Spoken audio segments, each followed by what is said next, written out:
Hello, everybody. Welcome back to Echoes of War. This is Craig from the Pacific War Channel, joined here by my co-host Gareth. How are you? Hey Greg, great to be on here and looking forward to our Douglas MacArthur adventure, I'll call it.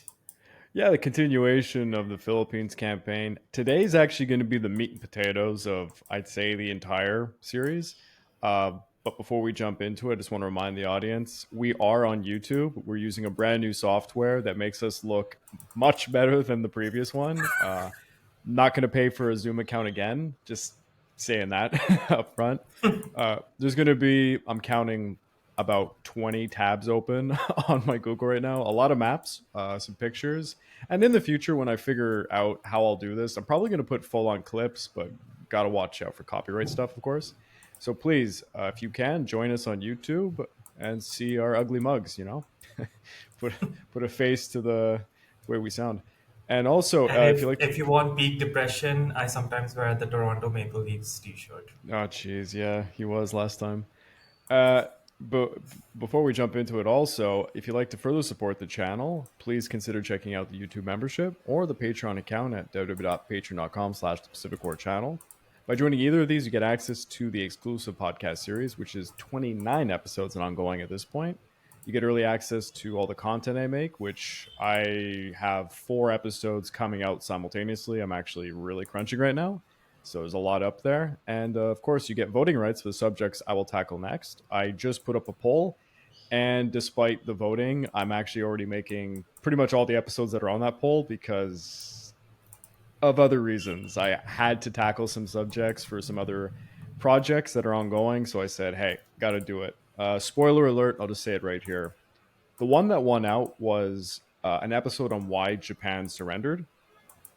As some of you might know who listen to the Pacific War podcast week by week, I think we have 5 more episodes until that's done. We have completed the 4-year process, and the main writer who does the YouTube version of it isn't going to be making an episode looking into kind of the big questions. So I said, hey, I got to do it.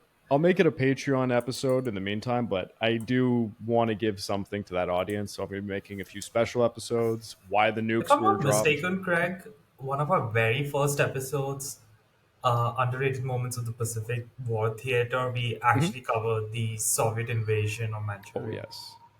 In the words of the guy who's writing the YouTube episodes, I thought this was going to be half of a script. Now I have 3 episodes dedicated to it. So he completely underestimated how large it was, because that's the issue.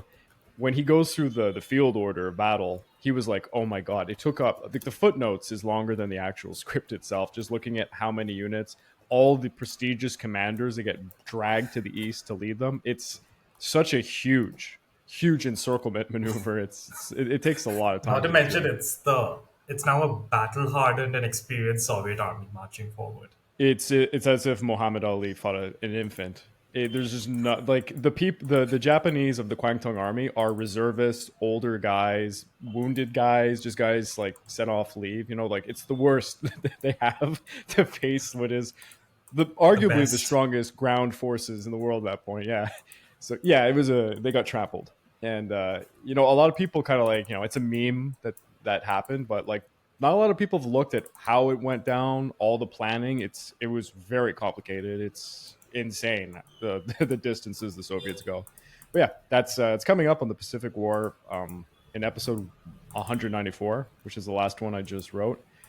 And then why Japan surrendered is going to be me explaining from the point of view of Emperor Hirohito. That's coming out. But I've been working on another project that's in the realm of fantasy, and I thought it'd be cool to do another one for the patrons. It's kind of just like I guess, an extra on what actually was the war strategy of Sauron during the Third Age, as if you were looking at it from like a military point of view, battlefield commander.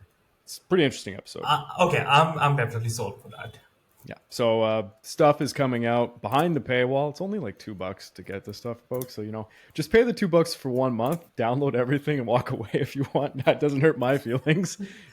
I make it for everybody, and it pays the animators who I have 4 projects going on right now. It's complete loss. I'm losing a lot of money doing this, but trying to pump out some content.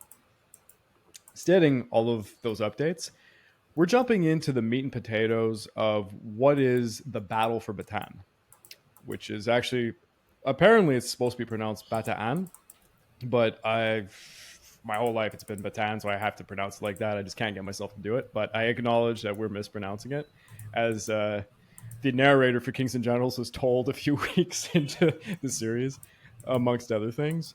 And I think we're going to start off by pulling up our first map. Okay, let's pull up this guy right here is the most well defined.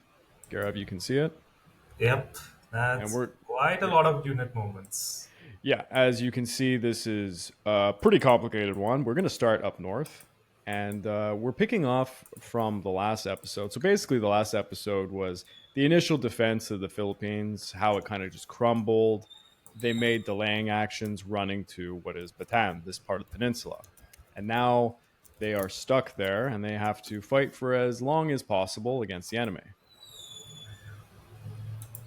So the defenders who had made it there were supposed to have enough supplies to sustain them for 6 months, but due to our dear friend of the channel, General Douglas MacArthur, and his mishandling of the initiation of War Plan Orange 3, they had about enough supplies for 30 days. And with more MacArthur's, people. yeah, and a lot more people, about 27,000 more civilians on top of everything, too. MacArthur's forces were digging in behind what is the Abuke Malben line. So if you're looking at the map right now, you can see this. Maybe I'm going to have to. Where is it? Go down a little bit.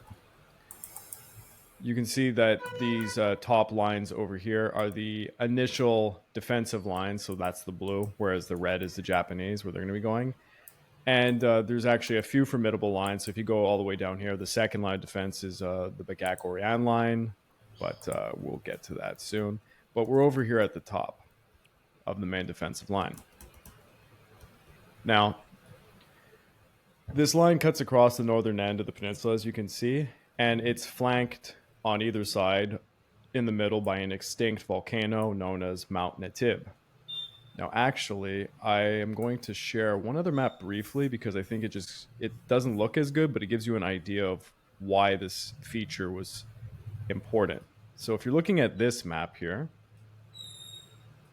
it shows the large mountain range. So up north, it has this big long crest over here is Mount Netib. So basically, it's a complete natural obstacle that forces the Japanese to be diverted to either the right or the left hand side. And then there's another mountain in the south that does basically the same thing.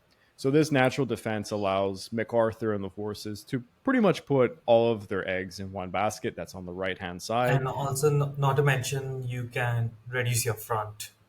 Exactly. It's a very important feature. I don't want to use this map because, as everyone can see, it's a little old and not very distinctive. But we're going to go back to my other map. Over here. So this one has all the units. So yeah, that natural feature is going to do a lot of work for them. So now we have General Homa, who's coming into this. He's going to be approaching the mouth of the Bataan Peninsula, marking the beginning of the Battle of Bataan. MacArthur assigned our other dear friend, who gets really screwed in this, Wainwright, to command the western half of the Bataan defenses.